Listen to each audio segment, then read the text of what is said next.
Topic हैगा next जरा शुरू करने लगे। टॉपिक का नाम हैगा determination of internal resistance of a cell using potentiometer. Internal resistance calculate करनी किसी सेल दी, ठीक है, और पोटेंशियोमीटर की हेल्प ना कैलकुलेट करनी, ਉਹਦਾ ਮੈਥਡ ਕੀ ਹੋਵੇਗਾ बेटा। ਤੇ ਪੁੱਤ ਇਹਨੂੰ ਐਸਐਚ ਕੰਪਲੀਟ ਕਰਨ ਵਾਸਤੇ ਆਪਾਂ ਨੂੰ ਪਿਛਲੇ ਚੈਪਟਰ ਦੇ ਵਿੱਚੋਂ ਇਸੇ ਕਰੰਟ ਇਲੈਕਟ੍ਰਿਸਿਟੀ ਵਾਲੇ ਚੈਪਟਰ ਦੇ ਵਿੱਚੋਂ ਇੰਟਰਨਲ ਰੈਜ਼ਿਸਟੈਂਸ ਦਾ ਇੱਕ ਫਾਰਮੂਲਾ ਚਾਹੀਦਾ। ਆਪਾਂ ਜਦੋਂ ਸਿਲੇਬਸ ਇਸ ਚੈਪਟਰ ਦਾ ਸ਼ੁਰੂ ਕੀਤਾ ਸੀ ਨਾ, ਉਹਦੇ ਚ ਆਪਾਂ ਸ਼ੁਰੂ ਚ ਇੱਕ ਟੌਪਿਕ ਕੀਤਾ ਸੀਗਾ। ਟੌਪਿਕ ਦਾ ਨਾਮ ਸੀਗਾ EMF, terminal potential difference and internal resistance of a cell. उस टॉपिक दे विच आपां इंटरनल रेजिस्टेंस दी एक वैल्यू कैलकुलेट कीती सी। सब तो पहले ओदा फार्मूला लिख लिया। We know that internal resistance of a cell, internal resistance of a cell is given by R equal to E by V minus 1 into R। क्या फॉर्मूला पता जो लिखदा पिया? Yes sir, yes sir. आपा मैं थोड़ा जिहा रिकॉल करा देना। आपा ये कैसे पुੱਤ इंटरनल रेजिस्टेंस दी वैल्यू कैलकुलेट करने लई असल फॉर्मूला आ वा B equal to E minus IR। ਇਹਦੇ ਵਿੱਚ ਅਸੀਂ I ਦੀ ਵੈल्यू ਭਰੀ, ਮੁੜ ਕੇ V by R ਕਰਕੇ ਉਹਦੀ ਕੈਲਕੂਲੇਸ਼ਨ ਸੋਲਵ ਕਰਾਂ। ਫਾਈਨਲੀ ਇੰਟਰਨਲ रेजिस्टेंस ਦਾ ਆ ਫਾਰਮੂਲਾ ਬਣਿਆ ਆਪਣੇ। इस फॉर्मूले दे विच असीं क्या सीगा, E मेरे गिवन सेल दी EMF होएगी, ठीक है। इस वे आ सेल दी EMF नु आपां जेड़ा सिंबल आ अपर सेल जेड़ा लगा होया एदी EMF नु सिंबल E डैश दे दियो। जेड़ा गिवन सेल आ जिदी EMF कड आपां जिदी इंटरनल रेजिस्टेंस कढनी है एदे सेल दी EMF नु सिंबल E दे दियो, ठीक है। दो की लगाईयां होईयां K1 ते K2। K1 ऊपरले सर्किट च पोटेंशियोमीटर वाले च, K2 अपने को लोअर सेल दे नाल अटैच कीती है। E हैगी इस सेल दी EMF, ठीक है। EMF वर्ड सी क्या सीगा, जदों सेल नु सर्किट च अटैच करके ਉਹ ਚੋਂ कोई करंट विदड्रॉ ना करिए, ठीक है, या सेल जेड़ा वा ਉਹ ਐਸਐਚ ਕਹਿੰਦਾ जी ओपन सर्किट ਚ ਹੋਵੇ, ਇਹਨਾਂ ਚੋਂ ਕੋਈ ਵੀ वर्ड ਤੇ ਉਸ मैक्सिमम वोल्टेज ਦਾ ਨਾਮ ਅਸੀਂ EMF ਰੱਖਦੇ ਹਾਂ। V ਇਹਦੇ ਵਿੱਚ ਹੈਗਾ ਟਰਮੀਨਲ ਪੋਟੈਂਸ਼ੀਅਲ ਡਿਫਰੈਂਸ, ਯਾਨੀ ਜਦੋਂ ਇਸ ਸੈੱਲ ਦਾ ਕਰੰਟ ਜਿਹੜਾ ਵਾ ਆ ਕੀ ਦੇ ਪ੍ਰੈਸ ਕਰਨ ਤੋਂ ਬਾਅਦ ਇਸ ਸੈੱਲ ਦਾ ਕਰੰਟ ਜਦੋਂ ਇਸ ਪੋਰਸ਼ਨ ਚ ਫਲੋ ਕਰਨਾ ਸ਼ੁਰੂ ਕਰਦਾ, ਉਦੋਂ ਇਹਦੀ ਜਿਹੜੀ ਵੋਲਟੇਜ ਅਸੀਂ ਮੇਜਰ ਕਰਾਂਗੇ ਉਹਨੂੰ ਅਸੀਂ ਨਾਮ ਦਿੰਦੇ ਹਾਂ ਟਰਮੀਨਲ ਪੋਟੈਂਸ਼ੀਅਲ ਡਿਫਰੈਂਸ। ਤੇ R ਇਹਦੇ ਵਿੱਚ ਹੈਗੀ ਆ ਜਿਹੜੀ ਆ ਤੁਸੀਂ ਰੈਜ਼ਿਸਟੈਂਸ ਬਾਕਸ ਲਾਇਆ, ਇੱਕ ਉੱਪਰ ਵੀ ਲਾਇਆ ਹੋਇਆ, ਉਹਦਾ ਨਾਮ ਬਦਲ ਦਿੰਦੇ, ਇਹਨੂੰ R ਡੈਸ਼ ਕਹਿ ਲਓ, ठीक है। एदी जेडी रेजिस्टेंस होएगी जेडी सर्किट च यूज करांगे ओदा नाम ਅਸੀਂ R ਰੱਖਿਆ ਹੋਇਆ। यानी आ तीन वेरिएबल आ E, V ਤੇ R। ਇਹ ਤਿੰਨੇ ਦੇ ਤਿੰਨੇ ਤੁਹਾਡੇ ਗਿਵਨ ਸੈੱਲ ਦੇ ਨਾਲ ਰਿਲੇਟ ਕਰਾਂਗੇ ਤੇ ਇਹਨਾਂ ਵੇਰੀਏਬਲ ਦੀ ਹੈਲਪ ਨਾਲ ਕੈਲਕੂਲੇਟ ਅਸੀਂ ਇਹ ਕਰਦੇ ਇਸ ਸੈੱਲ ਦੀ ਇੰਟਰਨਲ ਰੈਜ਼ਿਸਟੈਂਸ ਕਿੰਨੀ। क्या बोलो इतनी गल समझ लगी? Yes sir, yes sir. Start इस टॉपिक का भी सेम पिछले वाला ही है बेटा। ਜਦੋਂ ਸ਼ੁਰੂ ਕਰਾਂਗੇ ਪਿਛਲੇ ਟੌਪਿਕ ਤੇ ਦਾ ਕਿ ਸਭ ਤੋਂ ਪਹਿਲਾਂ ਉੱਪਰਲੇ ਪੋਰਸ਼ਨ ਨੂੰ ਐਕਸਪਲੇਨ ਕਰ ਦਿਓ, ਕੰਸਟਰਕਸ਼ਨ ਸਾਰੀ ਉੱਪਰਲੇ ਪੋਰਸ਼ਨ ਦੀ ਲਿਖ ਦਿਓ। ਮੁੜ ਕੇ ਅਸੀਂ ਆ ਦੱਸਿਆ ਕਿ ਆ ਉਹ ਸੈੱਲ ਵਾ ਜਿਹਦੀ ਇੰਟਰਨਲ ਰੈਜ਼ਿਸਟੈਂਸ ਅਸੀਂ ਕੈਲਕੂਲੇਟ ਕਰਨੀ। ਤੇ ਕੀ ਕਰੋ, ਇਸ ਸੈੱਲ ਦੇ ਜਿਹੜੇ ਦੋ ਟਰਮੀਨਲ ਆ ਪੋਜ਼ਿਟਿਵ ਨੂੰ ਸੇਮ ਉਸੇ ਪੁਆਇੰਟ ਤੇ ਅਟੈਚ ਕਰੋ ਜਿੱਥੇ ਤੁਹਾਡਾ ਡਰਾਈਵਰ ਸੈੱਲ ਦਾ ਪੋਜ਼ਿਟਿਵ ਆ ਕੇ ਜੁੜਦਾ ਪਿਆ, ठीक है। एक कंडीशन है, otherwise balance point within the line कभी नहीं आएगा, ठीक है। एक कंडीशन है कि एक सेल ने जे करंट को एंटी क्लॉकवाइज घुमाना ते दूजा क्लॉकवाइज घुमावे, फिर ऐसा च एक दूजे दे इफेक्ट नु कैंसल करके balance point within the line मिलदा सन, ठीक है। इसलिए दोनों सेल्लां दे पॉजिटिव टर्मिनल दे should be connected at a common point. इतनी गल clear? Yes sir, yes sir. इस सेल दे नेगेटिव टर्मिनल ਨੂੰ ਅਸੀਂ ਕੀ ਕੀਤਾ, ਗੈਲਵੇਨੋਮੀਟਰ ਨਾਲ ਅਟੈਚ ਔਰ ਮੁੜ ਕੇ ਜੌਕੀ ਨਾਲ। ਦੋ ਜੌਕੀ ਨਹੀਂ ਹੈਗੀਆਂ, ਇੱਕੋ ਜੌਕੀ ਦੀਆਂ ਦੋ ਪੋਜੀਸ਼ਨ ਆ ਇਹਦੇ ਵਿੱਚ ਆਣੀਆਂ, ਠੀਕ ਹੈ ਜੀ। ਔਰ ਪਿਛਲਾ ਟੌਪਿਕ ਜਿਹੜਾ ਆਪਾਂ ਕੀਤਾ comparison of EMF of two cell ਵਾਲਾ, ਉਹ ਚ ਮੈਂ ਕਿਹਾ ਸੀ ਭਾਵੇਂ ਆਹ ਵਾਲੀ ਲੈਂਥ ਨੂੰ L1 ਮੰਨ ਲਓ, ਦੂਜੇ ਨੂੰ L2, ਜਿੱਦਾਂ ਮਰਜ਼ੀ ਸਿੰਬਲ ਦੇ ਦਿਓ, ਪਰ ਇਹ ਚ ਸਪੈਸੀਫਾਈਡ ਹੋਏਗਾ कि भी पहलो लॉन्गर लेंथ होएगी जेडी ਉਹਦੇ ਲਈ L1 ਆਣਾ ਵਾ, ਜਿਹੜੀ ਬਾਅਦ ਚੋਂ ਸ਼ਾਰਟਰ ਲੈਂਥ ਹੋਏਗੀ ਉਹਦੇ ਲਈ L2 ਆਣਾ, ਉਹ ਚ ਪਹਿਲੋਂ ਲੌਂਗਰ ਆ ਬਾਅਦ ਚੋਂ ਸ਼ਾਰਟਰ ਆ ਜਾਂ ਰਿਵਰਸ ਹੈਗਾ, ਉਹ ਚ ਕੋਈ ਸਪੈਸੀਫਾਈਡ ਨਹੀਂ ਹੈਗਾ। ਕੰਪੈਰੀਜ਼ਨ ਆ PMF ਵਾਲੇ ਇਹ ਚ ਸਪੈਸੀਫਾਈਡ ਆ, ਕਾਰਨ ਆ ਉਹਦਾ, ਗੱਲ ਕਰਾਂਗੇ ਉਹਦੀ ਉਹਦੀ। ਠੀਕ ਹੈ, ਇਸ ਤੋਂ ਬਾਅਦ ਇਸ ਸੈੱਲ ਦੇ ਨਾਲ ਇੱਕ ਰੈਜ਼ਿਸਟੈਂਸ ਬਾਕਸ ਤੇ ਇੱਕ 1 ਵੇ ਕੀ ਅਟੈਚ ਕਰ ਦਿੱਤੀ। ਠੀਕ ਹੈ, ਜਿਹੜੀ ਕਿ ਸੈੱਲ ਦੇ ਨਾਲ ਅਟੈਚ ਹੈਗੀ। ਇਹਨਾਂ clear? Yes, sir. Yes, sir. Yes, sir. ਉਸ ਤੋਂ ਬਾਅਦ ਇਹਦੀ ਵਰਕਿੰਗ ਸ਼ੁਰੂ ਕਰਾਂਗੇ। ਵਰਕਿੰਗ ਦਾ ਪਹਿਲਾ ਪੈਰਾ ਸੇਮ ਆ, ਕਹਿੰਦਾ ਜੀ first of all we close ਕੀ K1 and adjust the suitable value of R dash so that fall of potential across potentiometer wire should be greater than EMF to be determined। ਇਸ cell ਦੀ voltage ਅੱਗੇ ਵੀ ਗਈ ਸੀ, ਫਿਰ ਉਹ ਵੀ line repeat ਕਰ ਰਿਹਾ। ਇਸ cell ਦੀ voltage ਦੋ ਥਾਂ ਤੇ ਡਿਵੈਲਪ ਹੁੰਦੀ ਹੈ, ਇੱਕ AB ਵਾਇਰ ਦੇ ਵਿੱਚ ਔਰ ਇੱਕ ਇਸ ਰੈਜ਼ਿਸਟੈਂਸ ਦੇ ਅੰਦਰ। ਤੇ ਅਸੀਂ ਇਹ ਕਹਿੰਦੇ ਪਏ ਜਿਹੜੀ ਵੋਲਟੇਜ AB ਵਾਇਰ ਜਾਣੀ ਹੈ ਨਾ, ਜਿਹਦਾ ਨਾਮ ਫਾਲ ਆਫ ਪੋਟੈਂਸ਼ੀਅਲ ਆ, ਇਹਦੀ ਵੋਲਟੇਜ ਦੀ ਵੈਲਿਊ ਜਿਹੜਾ ਵੀ ਸਰਕਟ 'ਚ ਤੁਸੀਂ ਦੂਸਰਾ ਸੈੱਲ ਲਾਇਆ ਹੋਵੇਗਾ, ਇਸ ਸੈੱਲ ਦੀ EMF ਤੋਂ ਹਮੇਸ਼ਾ ਜ਼ਿਆਦਾ ਹੋਣੀ ਚਾਹੀਦੀ। ਫਿਰ बैलेंस पॉइंट A और B ਦੇ ਇਨ ਬਿਟਵੀਨ ਆ, ਔਰ ਉਹਨੂੰ ਚੈੱਕ ਕਰਨ ਦਾ ਮੈਥਡ ਦੱਸਿਆ ਹੋਇਆ ਕਿ first we press the jockey at A, then we press the jockey at B. In both the cases, if the galvanometer give the deflection on the two sides, ठीक है जी, then कहना जी connections are correct. Any clear? Yes, sir. Yes, sir. ਹੁਣ ਅਗਲਾ portion कहना जी now what you will have to do in the start, ठीक है जी, adjust a suitable value of R dash। ਤੁਸੀਂ ਕੋਈ ਇੱਕ R ਦੀ ਵੈਲਿਊ ਜਿਹੜੀ ਸਰਕਟ ਚ ਇੰਟਰੋਡਿਊਸ ਕਰਤੀ, ਠੀਕ ਹੈ, and we start moving the jockey over the wire।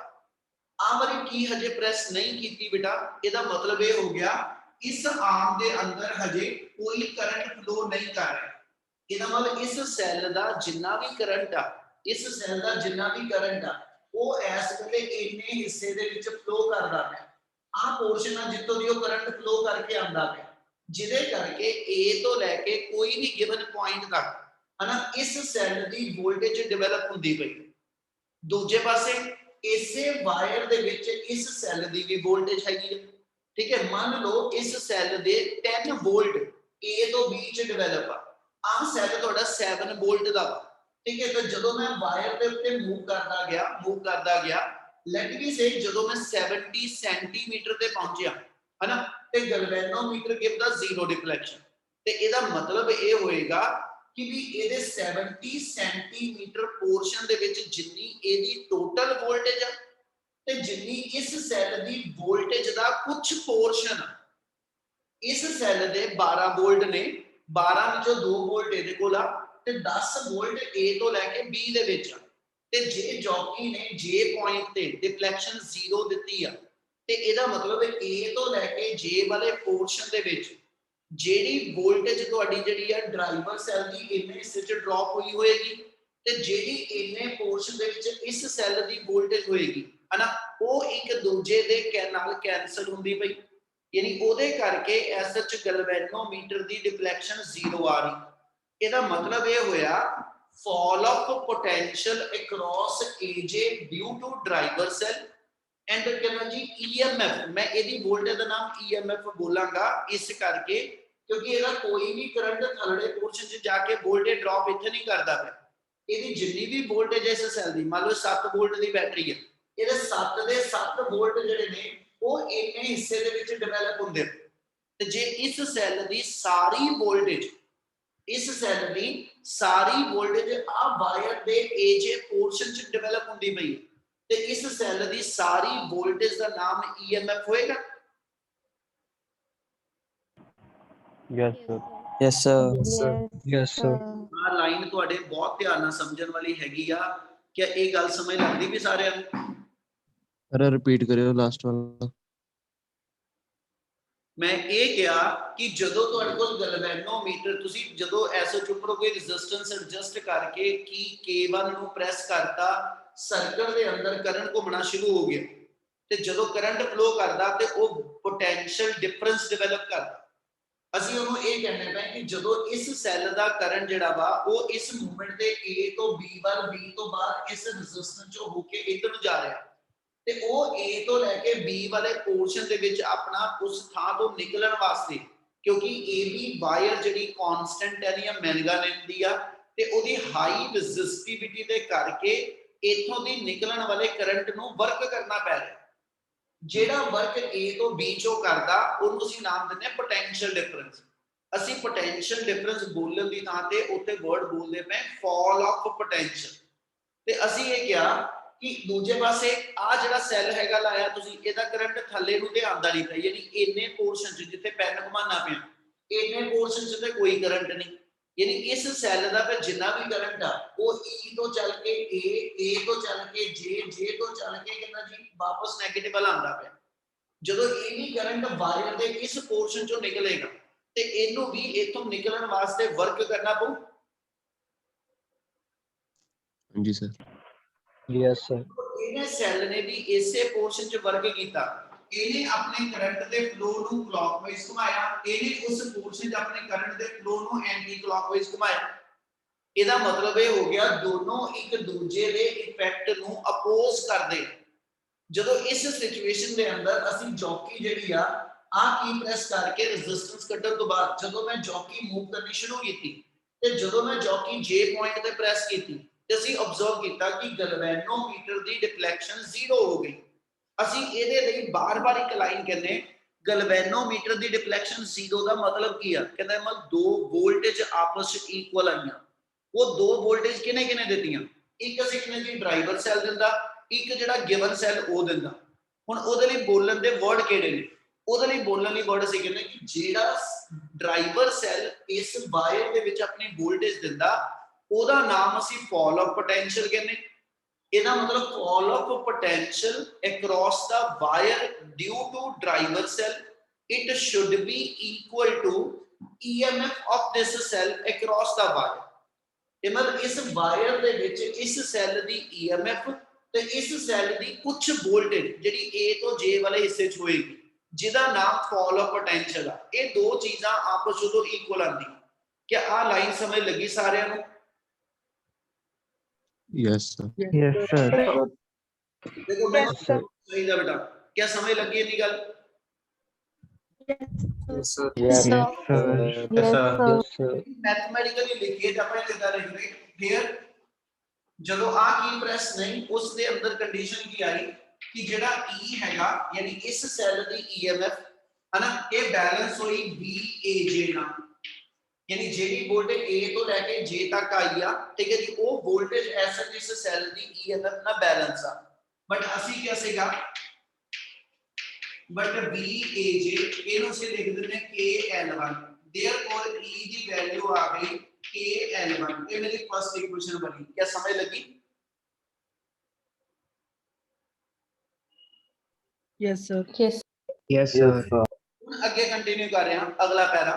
ਉਹਦੇ ਵਿੱਚ ਕੀ ਹੋਏਗਾ? Now you press the Ki K2, now you press the Ki K2 and taken out suitable value of R, ਯਾਨੀ ਤੁਸੀਂ R ਦੀ ਕੋਈ ਇੱਕ ਵੈਲਿਊ ਲੈ ਲਈ ਐਂਡ ਅਗੇਨ ਕਹਿੰਦਾ ਜੀ start the experiment and start pressing the jockey from A towards the ਕਹਿੰਦਾ ਜੀ B ਹੈ ਠੀਕ ਹੈ। ਜੌਕੀ ਨੂੰ ਵਾਇਰ ਦੇ ਉੱਤੇ ਪ੍ਰੈਸ ਕਰਦੇ ਜਾਓ ਮੂਵ ਕਰੀ ਚਲੋ and be observe when the ਕਹਿੰਦਾ ਜੀ jockey will press at the point J dash J ਤੋਂ ਪਹਿਲੋਂ ਹਮੇਸ਼ਾ ਹੀ ਪਹਿਲਾਂ ਠੀਕ ਹੈ। when you press the jockey at J dash then again galvanometer gives zero reflection। ਹੁਣ ਇਹਦਾ ਮਤਲਬ ਕੀ ਹੋਇਆ? ਹੁਣ ਜਦੋਂ ਐਸਾ ਅਸੀਂ ਕਹਿੰਦੇ ਕਿ ਵੀ ਫੇਰ ਗਲਵੈਨੋਮੀਟਰ ਦੀ ਜ਼ੀਰੋ ਰਿਫਲੈਕਸ਼ਨ ਆਈ ਇਹਦਾ ਮਤਲਬ ਫੇਰ ਦੋ ਵੋਲਟੇਜ ਆਪਸ ਵਿੱਚ ਕੰਪੇਅਰ ਹੋਈ ਠੀਕ ਹੈ। ਇਹਦਾ ਮਤਲਬ ਇਹਦੀ ਵੋਲਟੇਜ ਦਾ ਕੁਝ ਪੋਰਸ਼ਨ A ਤੋਂ ਲੈ ਕੇ J ਡੈਸ਼ ਦੇ ਵਿੱਚ ਜਿੰਨਾ ਹੋਊਗਾ ਠੀਕ ਹੈ ਤੇ ਇਸੇ ਵਾਇਰ ਦੇ ਵਿੱਚ ਇਸ ਸੈੱਲ ਦੀ ਜਿੰਨੀ ਹੁਣ ਵੋਲਟੇਜ ਆ ਕਹਿੰਦਾ ਜੀ ਜਿਹੜੀ ਹੁਣ ਉੱਪਰ ਹਿੱਸੇ ਦੇ ਵਿੱਚ ਇਸ ਸੈੱਲ ਦੀ ਵੋਲਟੇਜ ਆ ਉਹਦਾ ਨਾਮ EMF ਨਹੀਂ ਹੈਗਾ।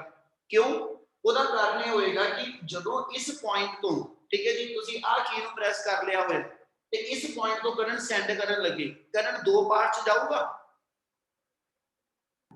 Yes, sir. Yes, sir. ਮਤਲਬ ਇਸ Yes, sir.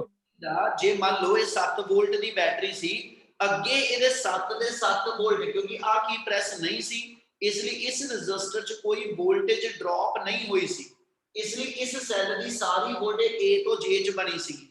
ਪਰ ਜਦੋਂ ਆਹ ਬੈਟਰੀ ਆਹ ਕੀ ਲਗਾ ਦਿੱਤੀ ਠੀਕ ਹੈ ਜੀ ਹੁਣ ਇਹਦੇ ਕਰੰਟ ਦੇ ਵਿੱਚੋਂ ਮੰਨ ਲਓ 2 ਵੋਲਟ ਇੱਧਰ ਨਿਕਲ ਗਏ ਇਹਦਾ ਮਤਲਬ ਹੁਣ ਉੱਪਰਲੇ ਹਿੱਸੇ 'ਚ ਜਿਹੜੀ ਵੋਲਟੇਜ ਉਹ 5 ਵੋਲਟ ਰਹੇਗੀ। Yes, sir. Yes, sir. ਜਿਹੜੀ ਹੁਣ ਵੋਲਟੇਜ ਉੱਪਰ ਵਾਲੇ ਪੋਰਸ਼ਨ 'ਚ ਆਏਗੀ ਉਹਦੀ ਵੈਲਿਊ EMF ਨਾਲੋਂ ਘੱਟ ਹੋਏਗੀ। ਹਾਂਜੀ ਸਰ। Yes, sir. ਇਹਦਾ ਮਤਲਬ ਹੁਣ ਜੇ ਆਪਾਂ ਫਿਰ ਇਹਦੇ ਲਈ ਇਸ ਸੈੱਲ ਵਾਸਤੇ ਵਰਡ ਬੋਲਣਾ ਹੋਵੇ ਕਿ ਜਿਹੜੀ ਇਹਦੀ ਵੋਲਟੇਜ A ਤੋਂ ਲੈ ਕੇ J ਡੈਸ਼ ਦੇ ਵਿੱਚ ਆ ਉਹਦਾ ਨਾਮ ਅਸੀਂ ਟਰਮੀਨਲ ਪੋਟੈਂਸ਼ੀਅਲ ਡਿਫਰੈਂਸ ਰੱਖ ਦਿੰਦੇ, ਹੁਣ ਉਹਨੂੰ EMF ਨਹੀਂ ਕਿਹਾ। ਇਵਨ ਇਸ ਸੈੱਲ ਦੀ ਟਰਮੀਨਲ ਪੋਟੈਂਸ਼ੀਅਲ ਡਿਫਰੈਂਸ ਦੀ ਵੈਲਿਊ ਤੇ ਇਸ cell the fall of potential, ਇਸ ਸੈੱਲ ਦੀ ਜਿਹੜੀ ਵੋਲਟੇਜ A ਤੋਂ B ਚ ਬਣਨੀ ਆ, A ਤੋਂ J ਚ ਬਣਨੀ ਆ, A ਤੋਂ J ਡੈਸ਼ ਚ ਬਣਨੀ, ਉਹਦਾ ਨਾਮ ਫਾਲ ਆਫ ਪੋਟੈਂਸ਼ੀਅਲ ਹੀ ਰਹਿਣਾ, ਉਹਦਾ ਨਾਮ ਨਹੀਂ ਬਦਲੇਗਾ। ਉਹ ਫਾਲ ਆਫ ਪੋਟੈਂਸ਼ੀਅਲ ਇੱਥੇ ਤੱਕ 10 ਵੋਲਟ ਆ, ਮੰਨ ਲਓ ਇੱਥੇ ਤੱਕ 7 ਵੋਲਟ ਆ, ਇੱਥੇ ਤੱਕ 5 ਵੋਲਟ ਆ, ਹਨਾ। ਇਹਦਾ ਮਤਲਬ ਡਰਾਈਵਰ ਸੈੱਲ ਦੀ ਜਿੰਨੀ ਵੋਲਟੇਜ ਪੋਟੈਂਸ਼ੀਓਮੀਟਰ ਵਾਇਰ ਚ ਆਂਦੀ ਨਾ ਉਹਦਾ ਨਾਮ ਅਸੀਂ ਹਰ ਵਾਰੀ ਫਾਲ ਆਫ ਪੋਟੈਂਸ਼ੀਅਲ ਹੀ ਰੱਖਾਂਗੇ। ਗੱਲ ਸਮਝ ਲੱਗੀ? Yes, Yes, sir. sir. Yes, sir. ਇਹਦੇ ਅਕੋਰਡਿੰਗਲੀ ਠੀਕ ਹੈ, ਯਾਨੀ ਜਦੋਂ ਸੈਕਿੰਡ ਕੰਡੀਸ਼ਨ ਤੁਸੀਂ ਸਾਰੀ ਥਿਉਰੀ ਐਕਸਪਲੇਨ ਕਰ ਦੋਗੇ ਉਹਦੇ ਵਿੱਚ ਆਪਣਾ ਮੈਥਮੈਟੀਕਲ ਇਹ ਹੋਏਗਾ, ਨਾਓ V equal to VAJ dash ਆ V ਟਰਮੀਨਲ ਪੋਟੈਂਸ਼ੀਅਲ ਡਿਫਰੈਂਸ ਨੂੰ ਕਿਹਾ ਗਿਆ। ਬੁੱਕ 'ਚ ਇਦਾਂ ਨਹੀਂ ਲਿਖਿਆ ਹੋਇਆ, ਉਹਨੇ ਸਿੱਧੀ V ਦੀ ਇਕੁਏਸ਼ਨ ਲਿਖਤੀ। ਤੁਹਾਨੂੰ ਲੌਜੀਕਲੀ ਕਲੀਅਰ ਹੋਵੇ ਆਪਾਂ ਵਰਡ ਕਿੱਥੋਂ ਚੁੱਕੇ ਆ। ਹੁਣ ਜਿਹੜਾ ਟਰਮੀਨਲ ਪੋਟੈਂਸ਼ੀਅਲ ਡਿਫਰੈਂਸ ਆ ਇਹ ਬੈਲੈਂਸ ਆ fall of potential due to driver cell across the length AJ dash, ਠੀਕ ਹੈ। ਤੇ ਆ ਇਹਦਾ ਮਤਲਬ ਆਪਣੇ ਕੋਲ ਕੰਡੀਸ਼ਨ ਜਿਹੜੀ VAJ ਡੈਸ਼ ਦੀ ਆ ਇਹਨੂੰ ਅਸੀਂ KL2 ਲਿਖ ਦਿੰਦੇ ਆ ਕਿ ਵੀ ਇਹ ਹਮੇਸ਼ਾ ਲੈਂਥ ਦੇ ਨਾਲ ਆਪਾਂ ਡਿਫਾਈਨ ਕਰਦੇ ਹਾਂ। ਕੋਈ ਨਿਆਣਿਓ ਮੀਟਿੰਗ ਹੈ ਨਾ 40 ਮਿੰਟ ਤੇ ਬੰਦ ਹੋਣੀ ਆ, ਸੇਮ ਆਈਡੀ ਤੇ ਦੁਬਾਰਾ ਜੁਆਇਨ ਕਰਾਂਗੇ, ਠੀਕ ਹੈ। ਉਹ ਐਕਚੁਅਲੀ ਦੂਜੀ ਆਈਡੀ ਲੱਗੀ ਹੋਈ ਹੈ ਦਿਮਾਗ 'ਚ ਨਹੀਂ। ਚਲੋ VAJ ਡੈਸ਼ ਦੀ ਵੈਲਿਊ KL2 ਆਏਗੀ। देयरफॉर ਆਪਣੀ ਸੈਕਿੰਡ ਇਕੁਏਸ਼ਨ ਜਿਹੜੀ ਆ V equal to KL2 ਆ ਗਈ। ਹੁਣ V ਦੀ ਵੈਲਿਊ ਵੀ ਆ ਗਈ, E ਦੀ ਵੈਲਿਊ ਵੀ ਆ ਗਈ ਤੇ ਇੰਟਰਨਲ ਰੈਜ਼ਿਸਟੈਂਸ ਦੀ ਵੈਲਿਊ ਜੇ ਕੱਢਣੀ ਤੇ ਮੈਨੂੰ ਤਿੰਨ ਚੀਜ਼ਾਂ ਚਾਹੀਦੀਆਂ। R ਤੋਂ ਕਿੰਨਾ ਸੈੱਟ ਕੀਤਾ ਉਹ ਨੋਨ ਆ, E ਤੇ V ਦੀ ਰੇਸ਼ੋ ਜਿਹੜੀ ਇੱਥੋਂ ਨਿਕਲ ਆ, ਇੱਥੇ ਕਰ ਲਓ divide 1/2, therefore E over B equal to KL1 over KL2 which implies E by D the value ਆ ਗਈ L1 by L2। ਇਹਨੂੰ ਇਕੁਏਸ਼ਨ ਨੰਬਰ A ਦੇ ਦਿੰਦੇ ਉੱਪਰ ਵਾਲੇ ਨੂੰ ਤੇ ਆ ਰੇਸ਼ੋ ਪੁੱਟ ਕਰ ਦੋ, ਪੁੱਟ ਇਨ ਇਕੁਏਸ਼ਨ A ਤੇ therefore ਇੰਟਰਨਲ ਰੈਜ਼ਿਸਟੈਂਸ ਦਾ ਫਾਰਮੂਲਾ ਆ ਜਾਏਗਾ L1 L2 1 into R, ठीक है। ਤੇ ਇਸ ਵਾਇਰ ਦੇ ਉੱਤੇ L1 ਕਿੰਨੇ ਤੇ ਬੈਲੈਂਸ ਆਇਆ ਸੀ, L2 ਕਿੰਨੇ ਤੇ ਬੈਲੈਂਸ, ਇਹ ਦੋਨੋਂ ਲੈਂਥ ਸਾਨੂੰ ਤੋਂ ਸਕੇਲ ਤੋਂ ਮਿਲ ਜਾਣਗੀਆਂ। ਸੋ L1 L2 ਨੋਨ ਹੋਏਗਾ, R ਕਿੰਨਾ ਸੈੱਟ ਕੀਤਾ ਇਹ ਤੋਂ ਸਾਨੂੰ ਨੋਨ ਹੋਏਗਾ, ਠੀਕ ਹੈ ਨਾ ਜੀ। then we can calculate the value of internal resistance of the cell। क्या ये पूरे ਦਾ पूरा टॉपिक समझ आया बच्चे? हाँ जी sir. Yes, sir. Yes. Yes, sir. Yes, sir. चलो एक छोटा सा टॉपिक जल्दी खत्म होने वाला है। टॉपिक है सेंसिटिवनेस ऑफ पोटेंशियोमीटर।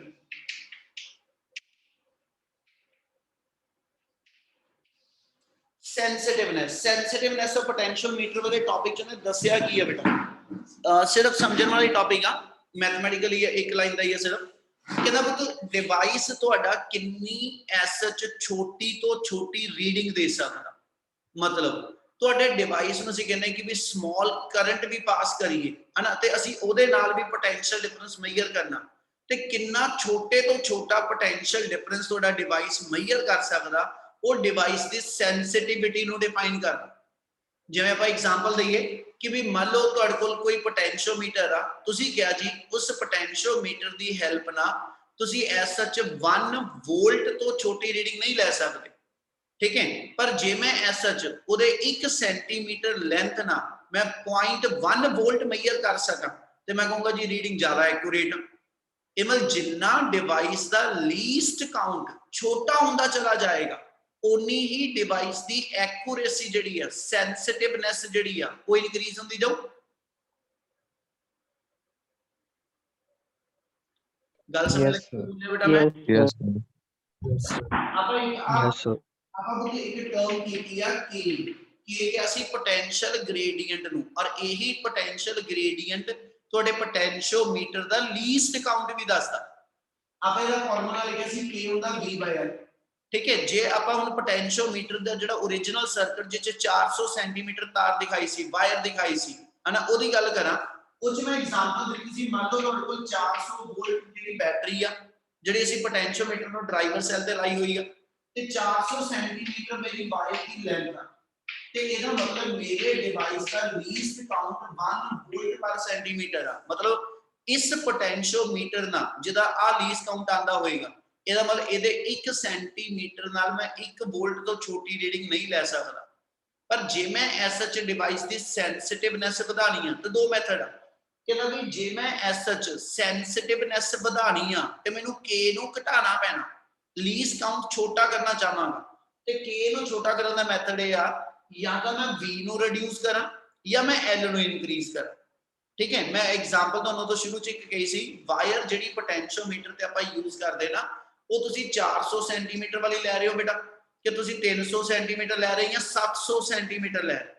ਜਿੰਨੀ ਵਾਇਰ ਦੀ ਲੈਂਥ ਵੱਧਦੀ ਜਾਏਗੀ, ਯਾਨੀ ਜੇ ਇਹਦੀ ਥਾਂ ਤੇ ਵਾਇਰ ਮੇਰੀ 4000 ਸੈਂਟੀਮੀਟਰ ਦੀ ਹੋ ਜਾਵੇ, ਠੀਕ ਹੈ, ਜੇ ਵਾਇਰ ਮੇਰੀ 4000 ਸੈਂਟੀਮੀਟਰ ਦੀ ਹੋ ਜਾਵੇ, ਤੇ ਇਹਦਾ ਮਤਲਬ ਤੁਸੀਂ ਹੁਣ ਉਸੇ ਡਿਵਾइस ਦੇ ਨਾਲ, ਠੀਕ ਹੈ, ਉਸੇ ਡਿਵਾइस ਨਾਲ ਜਿਹੜੀ ਰੀਡਿੰਗ ਲੈ ਸਕਦੇ ਹੋ, ਉਹ 110 ਯਾਨੀ 0.1 ਵੋਲਟ ਪਰ ਸੈਂਟੀਮੀਟਰ ਹੋਏਗੀ। Yes, sir. Yes, sir.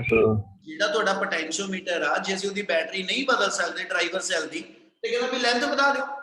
ਜੇ ਮੈਂ ਉਹਦੀ ਲੈਂਥ ਵਧਾ ਲਾਂ ਤਾਂ ਮੈਨੂੰ ਐਡਵਾਂਟੇਜ ਇਹ ਹੋਏਗੀ ਕਿ ਜਿਹੜਾ ਪੋਟੈਂਸ਼ੀਓਮੀਟਰ 1 ਵੋਲਟ ਪਰ ਸੈਂਟੀਮੀਟਰ ਦੇ ਹਿਸਾਬ ਨਾਲ ਰੀਡਿੰਗ ਦਿੰਦਾ ਸੀ, ਹੁਣ ਉਹੀ ਪੋਟੈਂਸ਼ੀਓਮੀਟਰ ਜੇ ਉਹਦੀ ਲੈਂਥ 4000 ਸੈਂਟੀਮੀਟਰ ਕਰ ਲਵਾਂ, ਤੇ ਇਹ ਮਤਲਬ 0.1 ਵੋਲਟ ਪਰ ਸੈਂਟੀਮੀਟਰ ਰੀਡਿੰਗ ਦਊਗਾ। ਇਹ ਮਤਲਬ ਉਹਦਾ ਲੀਸਟ ਕਾਊਂਟ ਅੱਗੇ ਨਾਲੋਂ ਹੋਰ ਛੋਟਾ ਹੋ ਗਿਆ। ਹਾਂਜੀ Yes, ਸਰ। sir. ਤੇ ਦੂਜਾ Yes, sir. ਆਪਾਂ ਮੰਨ ਲਓ ਜੀ ਜਿਹੜੀ ਬੈਟਰੀ ਆ, ਆਪਾਂ ਬੈਟਰੀ ਜਿਹੜੀ ਉਹ ਛੋਟੀ ਲਾ ਲੈਂਦੇ, ਕਹਿੰਦਾ ਜੀ ਬੈਟਰੀ 100 ਵੋਲਟ ਦੀ ਲਾਈ ਹਨਾ, ਤਾਰ ਮੇਰੀ ਉਹੀ 400 ਸੈਂਟੀਮੀਟਰ ਦੀ ਹੋਵੇ, ਤੇ ਹੁਣ ਜਿਹੜੀ ਇਹਨੇ ਰੀਡਿੰਗ ਦੇਣੀ ਆ 1/4, ਇਹਦਾ ਮਤਲਬ ਹੋ ਗਿਆ 0.25 ਵੋਲਟ ਪਰ ਸੈਂਟੀਮੀਟਰ। ਇਹ ਮਤਲਬ ਜਿਹੜਾ ਵੋਲਟ ਮੀਟਰ ਮੇਰਾ ਕਹਿੰਦਾ ਜੀ 1 ਵੋਲਟ ਤੋਂ ਥੱਲੜੀ ਰੀਡਿੰਗ ਨਹੀਂ ਮੇਜ਼ਰ ਕਰ ਪਾ ਰਿਹਾ ਸੀ, ਜੇ ਮੈਂ ਉੱਥੇ ਐਸਐਚ ਪੋਟੈਂਸ਼ੀਓਮੀਟਰ ਦੀ ਵਾਇਰ ਉਨੀ ਰੱਖਾਂ, ਲੈਂਥ ਉਨੀ ਰੱਖਾਂ, ਪਰ ਉੱਥੇ ਬੈਟਰੀ ਛੋਟੀ ਕਰ ਲਵਾਂ, ਤੇ ਉਸੇ ਡਿਵਾइस ਨਾਲ ਤੁਸੀਂ ਲੀਸਟ ਕਾਊਂਟ ਹੋਰ ਘਟਾ ਸਕਦੇ ਹੋ। Yes, sir. Yes, sir. ਸੋ ਇਹਨੂੰ ਆਪਾਂ ਡਿਫਾਈਨ ਕਰਦੇ ਪਏ ਸੈਂਸਿਟਿਵਨੈਸ, ਕਿ ਵੀ ਜੇ ਤੁਸੀਂ ਡਿਵਾइस ਨੂੰ ਮੋਰ ਸੈਂਸਿਟਿਵ ਬਣਾਉਣਾ ਵਾ ਤਾਂ ਤੁਸੀਂ ਡਿਵਾइस ਦਾ ਲੀਸਟ ਕਾਊਂਟ ਘਟਾਓਗੇ, ਪੁੱਠਾ ਨਹੀਂ ਦਿਮਾਗ 'ਚ ਲਿਆਓਗੇ। ਕੇ ਨੂੰ ਵਧਾਣਾ ਨਹੀਂ ਪਏਗਾ, ਸੈਂਸਿਟਿਵਨੈਸ ਦਾ ਮਤਲਬ ਕੇ ਨੂੰ ਵਧਾਣਾ ਨਹੀਂ, ਕੇ ਨੂੰ ਘਟਾਣਾ ਵਾ, ਠੀਕ ਹੈ ਨਾ। ਡਿਵਾइस ਹੋਰ ਸੈਂਸਿਟਿਵ ਹੋ ਜਾਵੇ, ਮਤਲਬ ਡਿਵਾइस ਹੋਰ ਛੋਟੀ ਰੀਡਿੰਗ ਵੀ ਮੇਜ਼ਰ ਕਰਕੇ ਦਿਖਾ ਸਕੇ, ਉਹਦੇ ਵਾਸਤੇ ਫਿਰ ਅਸੀਂ ਕਹਿੰਦੇ ਡਿਵਾइस ਦਾ ਪੋਟੈਂਸ਼ੀਅਲ ਗ੍ਰੇਡੀਐਂਟ ਛੋਟਾ ਹੋਣਾ ਚਾਹੀਦਾ। ਤੇ ਪੋਟੈਂਸ਼ੀਅਲ ਗ੍ਰੇਡੀਐਂਟ ਨੂੰ ਰਿਡਿਊਸ ਕਰਨ ਦੇ ਦੋ ਮੈਥਡ ਆ, ਆਈਦਰ ਯੂ ਡਿਕਰੀਜ਼ ਦਾ ਕਹਿੰਦਾ ਜੀ voltage of the driver cell, or you will increase the length of a potentiometer by. ਇਹਨਾਂ ਦੋਨਾਂ ਵਿੱਚੋਂ ਕਿਸੇ ਵੀ ਫੈਕਟਰ ਨੂੰ ਚੇਂਜ ਕਰਾ ਤੇ ਇਟ ਅਫੈਕਟ ਦਾ ਕਹਿੰਦਾ ਜੀ ਸੈਂਸਿਟਿਵਨੈਸ ਆਫ ਦਾ ਪੋਟੈਂਸ਼ੀਓਮੀਟਰ। क्या पुत्र इन्नी गल समझ लग रही? Yes sir. Yes, sir. Yes, sir. Yes, sir. सारे नु क्लियर है जी? Yes, sir. Yes, sir. Sir कुछ न्याणे ना नहीं बोलते, पता नहीं सौन बैठते। गुरजीवन क्लियर है? जसमीन, जसलीन, हाँ जी sir. Smile, Yes, sir. Yes, sir. Aditya, Amrit, Yes, sir. Hiya, Jagtar, Jagtar clear है ओए? जगतार